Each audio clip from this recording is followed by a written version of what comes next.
Hello guys, welcome back.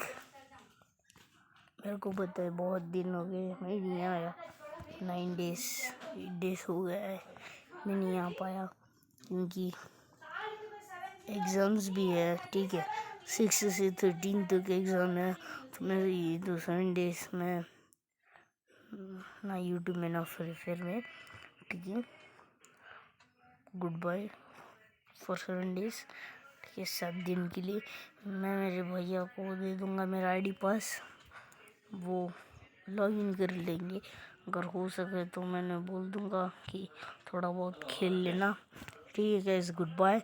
तब तक इधर देखो पिंग भी 50 है और हमारा टारगेट 50 है। अगर 50 सब्सक्राइबर्स कर देना गाइस, गुड बाय। ठीक है, 13 को मैं शाम 7 या फिर 8 o'clock को वीडियो डाल दूंगा। ठीक है, गुड बाय। सही सपोर्ट करते रहना। Good bye guys.